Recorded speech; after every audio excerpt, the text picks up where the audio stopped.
Hello అందరికీ. Welcome to Bhavi's kitchen. ఈరోజు మనం చాలా రుచికరంగా ఎక్కువ రోజులు నిల్వ ఉండే టమాటా నిల్వ పచ్చడి ఎలా చేయాలో చూద్దాం. ఒక్కసారి ఇలా చేసి పెట్టుకుంటే చాలా రోజులు నిల్వ ఉంటుంది.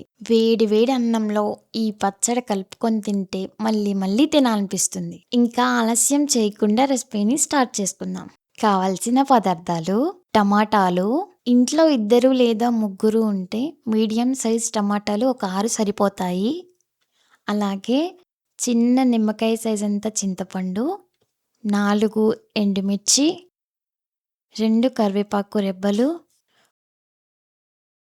ఒక 10 వెల్లుల్లి రెబ్బలు, కొన్ని తాలింపు గింజలు, అలాగే ఆవాలు, మెంతులు కలిపిన పిండి. ఈ పిండి నేను ఇంట్లోనే చేశాను. కావాలి అంటే కామెంట్ చేయండి. ఒక షార్ట్ వీడియో చేస్తాను. టమాటాల్ని నేను చూపిస్తున్న విధంగా చిన్న చిన్న ముక్కలుగా కట్ చేసుకోండి. స్టవ్ వెలిగించుకొని కడాయి పెట్టి ముందుగా కట్ చేసి పెట్టుకున్న టమాటా ముక్కల్ని వేసుకోవాలి.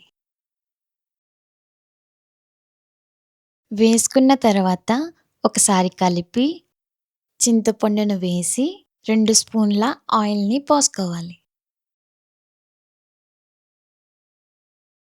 తరువాత మొత్తం బాగా కలిసేలాగా కలుపుకోవాలి. కొంచెం సాల్ట్ వేసుకొని ఒకసారి కలిపి 5 నిమిషాలు ఉడికించుకోవాలి.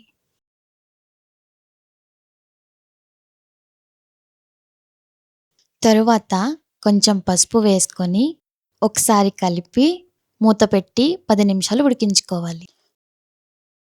మూత తీసి కలుపుతూ మాడకుండా చూసుకోండి.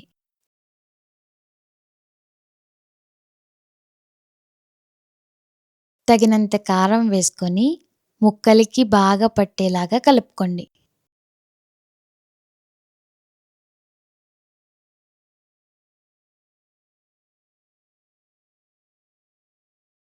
మాడకుండా చూసుకొని టమాటా ముక్కలు ఉడికిన తర్వాత ఒక మిక్సీ జార్‌ని తీసుకొని ముందుగా ఉడికించి పెట్టుకున్న టమాటా ముక్కల్ని వేసుకోవాలి.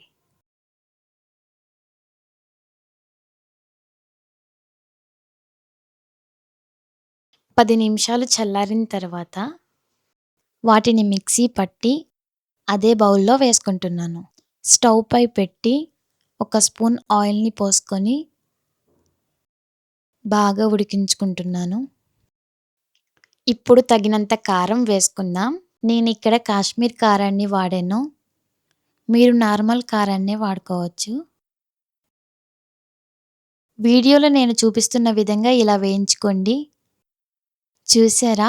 ఇలా అయ్యేంత వరకు వేయించుకొని మన రుచికి సరిపడా సాల్ట్‌ని వేసుకొని మొత్తం బాగా కలిసేలాగా కలుపుకోవాలి. కలుపుకున్న మిశ్రమాన్ని పక్కన పెట్టుకొని తాలింపుని రెడీ చేసుకుందాం. ఒక కడాయి తీసుకొని అందులో ఆయిల్ పోసుకోండి. నేను టమాటా ముక్కల్ని వేయించుకున్నప్పుడు కొంచెం ఎక్స్ట్రా ఆయిల్ మిగిలితే దాన్ని కూడా యూజ్ చేసుకుంటున్నాను. ఆయిల్ వేడెక్కాక తాలింపు గింజలు, వెల్లుల్లి రెబ్బలు వేసుకొని 2 బాగా కలిసేలాగా కలుపుకోవాలి. వెల్లుల్లి రెబ్బలు బాగా వేగనిచ్చి 4 ఎండుమిర్చి వేసి ఒకసారి కలిపి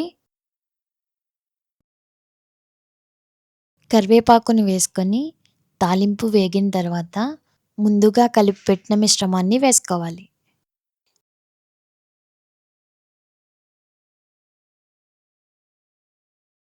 మొత్తం బాగా కలిసేలాగా కలుపుకోవాలి.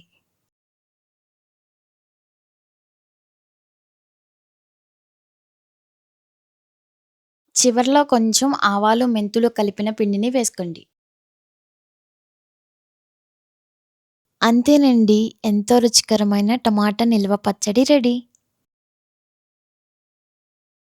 వెళ్ళే ముందు సబ్స్క్రైబ్ చేసుకోవడం మర్చిపోకండి. Thank you for watching.